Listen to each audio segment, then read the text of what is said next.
بسم اللہ الرحمن الرحیم وصلی اللہ علی محمد وآلہ الطاہرین۔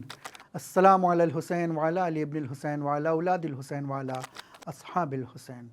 ناظرین السلام علیکم ورحمۃ اللہ وبرکاتہ۔ آج پھر سے حاضر ہیں ایف اے کیو سیریز کے اس ایپیسوڈ کو لے کر کہ ماہ عزا چل رہا ہے، ایام عزا ہے، مجلسیں ہو رہی ہیں، ہر طرف جلوس، مجلس، ماتم، عزاداری، اور ان عزاداری کا اور اس عزاداری کا ایک اہم رکن ہے تبرک۔ آج کا ہمارا سوال تبرک کے سلسلے میں، آئیے چلتے ہیں، سنتے ہیں اپنے سوال۔ السلام علیکم، میرا سوال یہ ہے کہ اکثر سنی حضرات تبرک کو ٹارگٹ کرتے ہوئے کہتے ہیں کہ تبرک تقسیم کرنا بدعت ہے کیونکہ وہ اللہ سے نہیں بلکہ امام حسین سے منسوب ہے۔ اسی سوال سے مربوط میرا دوسرا سوال یہ ہے کہ اگر تبرک کا اتنا ہی احترام ہے تو ہمارے یہاں اتنا زیادہ ویسٹ کیوں کیا جاتا ہے؟ اس سوال کا جواب دینے حجت الاسلام والمسلمین مولانا صفدر حسین صاحب ہندوستان سے۔ السلام علیکم ورحمۃ اللہ وبرکاتہ۔ بعض افراد امام حسین علیہ السلام کی مجالس یا ان کے نام پر جو تبرک بانٹا جاتا ہے اس پر اعتراض کرتے ہیں، کہتے ہیں یہ بدعت ہے، جو کہ بالکل غلط ہے اور یہ ان کی ناسمجھی ہے اور وہ اس بات سے آگاہی نہیں رکھتے۔ ہمارا مقصد امام حسین کے نام پر تبرک بانٹنے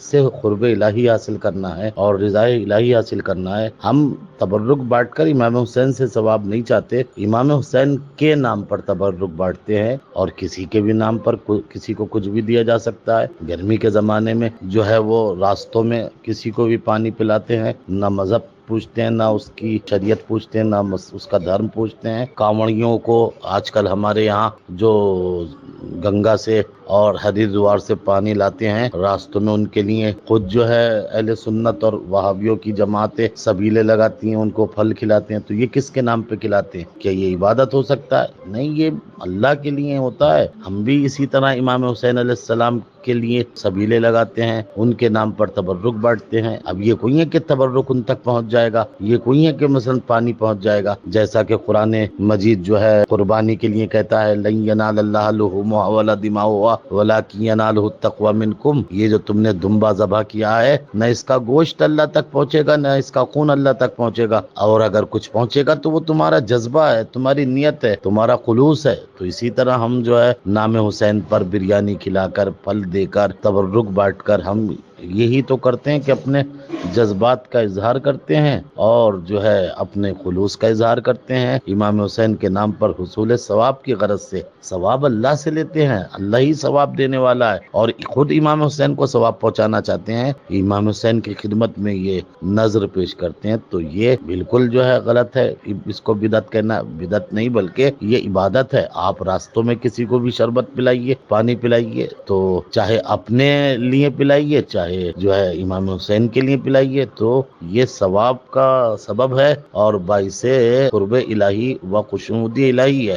یہ تھا آج کے ہمارے سوال کا جواب۔ اور اگر آپ روایات میں دیکھیں تو تبرک کی اہمیت کا اندازہ اس بات سے بھی لگایا جاتا ہے کہ امام سجاد علیہ السلام جب بھی اپنے بابا کے لیے فرش عزا گھر میں بچھاتے تھے تو مجلس کا تبرک وہ خود اپنے ہاتھوں سے بناتے تھے۔ یہ ایک بہت بڑی بات ہے کہ ہم خالی اپنے گھر والوں سے اور گھر میں جو نوکر ہیں یا دور کے رشتہ دار ہیں، کوئی آیا ان سے کہتے ہیں جاؤ بھائی جا کر تبرک لے کر آ جاؤ، یا گھر کے جو نوکر ہیں ان سے کہتے ہیں کہ جاؤ جا کر تبرک لے آؤ، تبرک بنا دو۔ اتنا بڑا اہتمام، اتنا بڑا ایونٹ اگر ہم خود کر رہے ہیں تو ہمارے لیے لازمی یہ ہے کہ اس تبرک کا اہتمام بھی ہم خود اپنے ہاتھوں سے کریں۔ ٹھیک ہے کہ آج ہم 1000-2000 کے لیے کھانا خود سے نہیں بنا سکتے، تبرک خود سے آمادہ نہیں کر سکتے، لیکن ہم اس کا اہتمام خود سے کر سکتے ہیں۔ اس بات کی اہمیت کا اندازہ ہم امام کی اس روایت سے لگا سکتے ہیں کہ امام خود اپنے ہاتھوں سے آمادہ کرتے تھے، اپنے ہاتھوں سے تقسیم کرتے تھے۔ اب اگر ہم دوسرے پہلو کی طرف چلیں تو مثلا سوال یہ ہوا تھا کہ کیوں اتنا تبرک ویسٹ کیا جاتا ہے؟ تو ظاہر سی بات ہے کہ جو بانی مجلس ہے وہ تبرک بانٹنے کا ذمہ دار ہے۔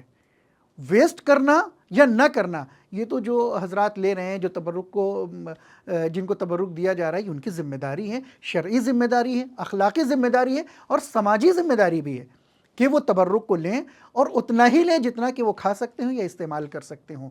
مثال کے طور پر پروردگار بھی ہمارا رازق ہے، رزق دینا اس کی ذمہ داری ہے، اس کا لطف ہے، کرم ہے، لیکن اگر ہم رزق لے رہے ہیں تو ہمارے پاس رزق یا کھانا جو بھی ہم کو مل رہا ہے ہم اتنا ہی اس کو استعمال کریں کہ جتنا کھا سکتے ہیں، جتنا استعمال کر سکتے ہیں، اس کو ویسٹ کریں گے تو بہرحال رزق کی بربادی ہوگی۔ ویسے ہی تبرک بھی ہے کہ تبرک دینے والے نے اپنی ذمہ داری ادا کر دی ہے، لینے والے کی ذمہ داری یہ ہے کہ اتنا ہی لے جتنا وہ اسے استعمال کر سکتا ہے۔ اسے پھینکنا یہ گناہ ہے۔ اگر ہم بس برفرض یہ بھی مان لیں کہ وہ تبرک نہیں ہے تو کیا ہم اپنے گھر کے کھانے کو یوں ہی ویسٹ کرتے ہیں؟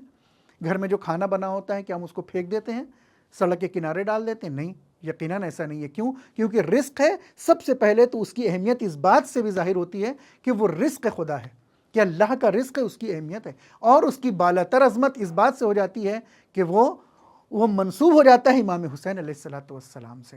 لہٰذا ہماری ذمہ داری ہے کہ تبرک کو اتنا ہی لیں اور استعمال کریں کہ جتنا ہمارے مصرف میں ہو، اس کو ویسٹ نہ کریں، برباد نہ کریں، تاکہ اس کی اہمیت اور عظمت اپنی جگہ پر باقی رہے۔